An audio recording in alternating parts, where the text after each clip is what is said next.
India is a multicultural, multilinguistic, multi-religious nation. We have people from speaking various languages, people following with their own very specific customs.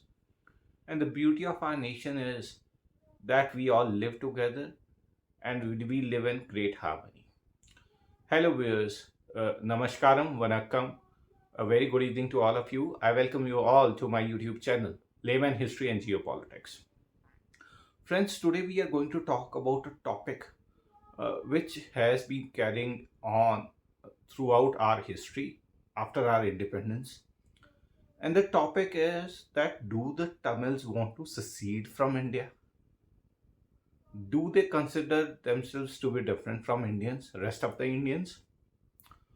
So this is a very important topic, and there are apprehensions in North India basically that Tamils consider themselves to be very different from the rest of us, which is a fact actually because Tamils are very proud people. So we'll be talking about this topic in two parts. First, we will analyze that do the Tamils want to secede from India? Was there any question ever that Tamils wanted to secede from India? The answer to this question lies in history.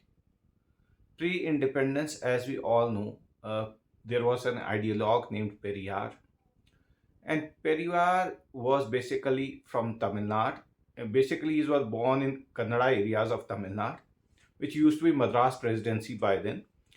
And what he advocated was that, he said that we are against anti-Brahmanism and we are against the domination of Aryans.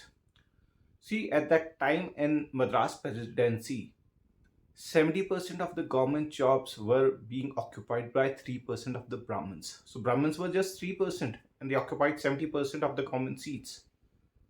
So what happened?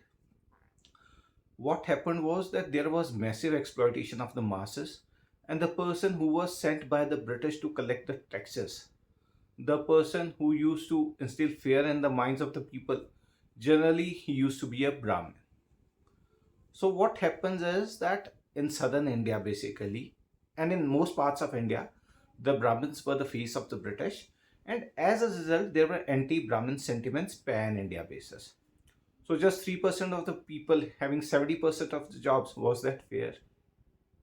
And Periyar thought that, see, this dominance of North Indians, the Aryan race, the Brahmins, which were on the top of the Varna system, it is against the Tamil idea.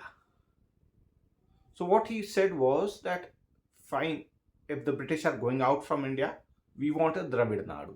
So what was that Dravid Nadu? Dravid Nadu was the land south, the present day states of Tamil Nadu, Puducherry, Kerala, Karnataka, and Andhra and Telangana. So what he wanted was a Dravid Nadu, a different country for the people speaking the southern languages. In 1947, when the country was about to get independent, he even did not want to attend the celebrations. And at that moment, there was a person named C.N. Annadurai, a great person, a great philosopher, the first non-Congress chief minister of Tamil Nadu. He said that it would be against the wishes of the people, and he went to the celebrations. The party participated in the celebrations of 15th August when the country was getting independent. And it is when in 1964-65, see, India had just come out of war with China. So what happened was 16th Amendment was passed, and as per 16th Amendment, a political party which is against the credentials of India, the government had the right to ban that party. So it was at that point of time, C.N. Annadurai, by that time in 1949 itself, he had established Dravid Munnetra Kazhagam, that's DMK as we all know. He said that, see, now we can't go through with this idea of a separate nation. We have to stay in India itself. So he said that we are going to talk about autonomy of the states. We are going to talk about the just rights of our states. And that's when the idea of separatism from India was given up by the Tamil politicians of that time. And it continues till today. Secondly, the so this is, I think I've given my perspective. My perspective is that the Tamils had given up the idea of secession in 1964-65 itself, and they went through with the mainstream of Indian politics since then. Second idea is that, does the one language, particularly Hindi, if the Tamils are not speaking Hindi and they are not accepting Hindi, does it mean that they are against the idea of India? Now, this is a very important question. The question is important because Tamil is one of the oldest languages in the world. Tamil language has a history of 5,000 years. Tamil saint Thiruvullar had composed a hymn. It's a literary work which has poems, verses in Tamil, and it is something around 2000 years old. So, such a rich culture, such a rich history. Thirukural was the name of the epic, as I remember, if I'm right here. So, a language with such a great history, such great culture, how do we say that if they are going to learn Hindi, then only they can be amalgamated in the mainstream of India?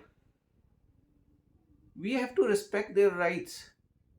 In 1937-38, then we again go back to the history. 1937-38, what happened was, C. Rajagopalachari was the chief minister of Madras presidency. It was tried to start Hindi teaching in the Tamil schools, but the protests ensued in which two people lost their lives.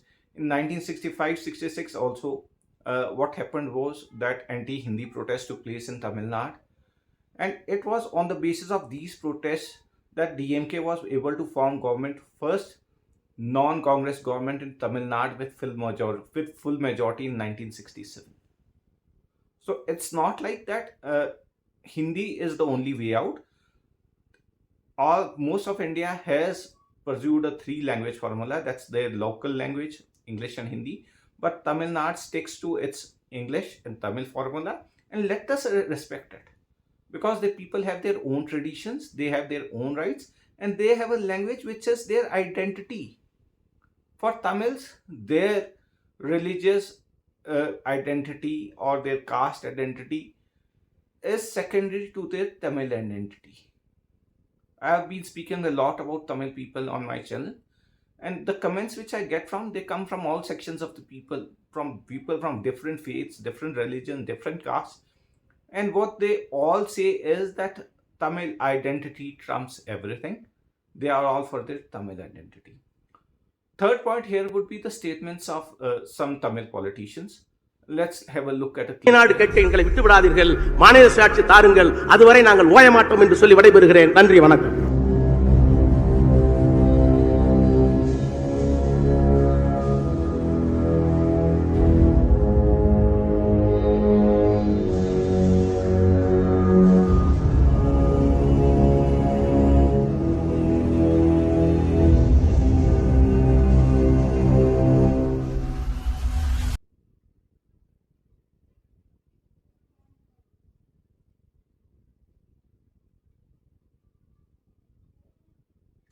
So here we see Mr. A. Raja asking about more autonomy for the states.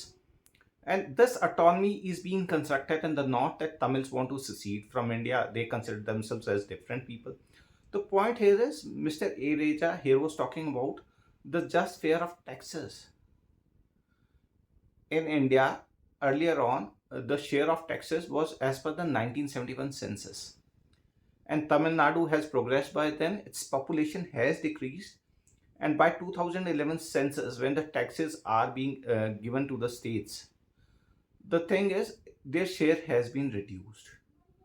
So they are being penalized for their development actually.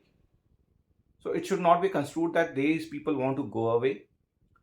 They very much are a part of India. They are more educated. I would rather admit that they are more educated, more vibrant than most of the Indian states.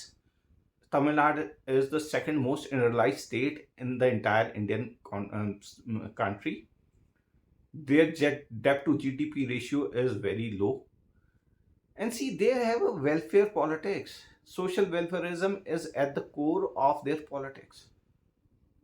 You see these ramps on government hospitals, in every place for the handicapped people. Whose idea it was? It was the idea of Mr. Karunanidhi, who was the CM of Tamil Nadu. In 2006, he made it sure that disabled people have ramps in hospitals and all the places, even in the buses that they can go through. Look at the vision of those people. If we talk about Raj Dharma today, C.N. Annadurai, he was an atheist as he professed, but then once his statement was that I am a Hindu without a smear ash on my forehead, I am Muslim without a skull cap, and I am a Christian without a cross. Why can't we learn this from him? Why can't we learn this basic of politics from the Tamil politicians and take our country forward? If a person thinks on these lines, there would be no favoritism around. He would work for all sections of the society. Then why do we pinpoint on specific points that these people are saying this, these people are saying that? Third point is about the Sri Lankans. See, Sri Lankan Tamils have faced a lot. Starting from the independence of Ceylon in 1948 till 2009-10 when LTT was disbanded. It was basically annihilated by the Sinhalese majority. Tamils faced a lot. In 1983 programs, thousands of people, Tamil people were killed. And basically these were murders. Mobs murdered the Tamil people and they sought refuge in the neighboring country, which was India. And Tamil brethren, see, Tamils, this side of the Indian Ocean and that side of the Indian Ocean are the same. They speak the same language. So they were bound to give support to their people. It should not be construed that they want to make a Tamil country of their own in both parts of the India and Sri Lanka. They have faced a lot, and let us respect. We can't even imagine their ordeal, what they've gone through in Sri Lanka. Let us respect them, and let us not put our prejudices forward and think on these lines that these people want to secede with India. They are very much part of India, and let us respect their rights. Let us respect their Tamil identity. Let us give the due respect which they deserve. That was all from me for today. I request all of you to kindly like, subscribe, and share my YouTube channel, Layman History and Geopolitics. Thank you. Namaskaram. Vanakkam to all of you.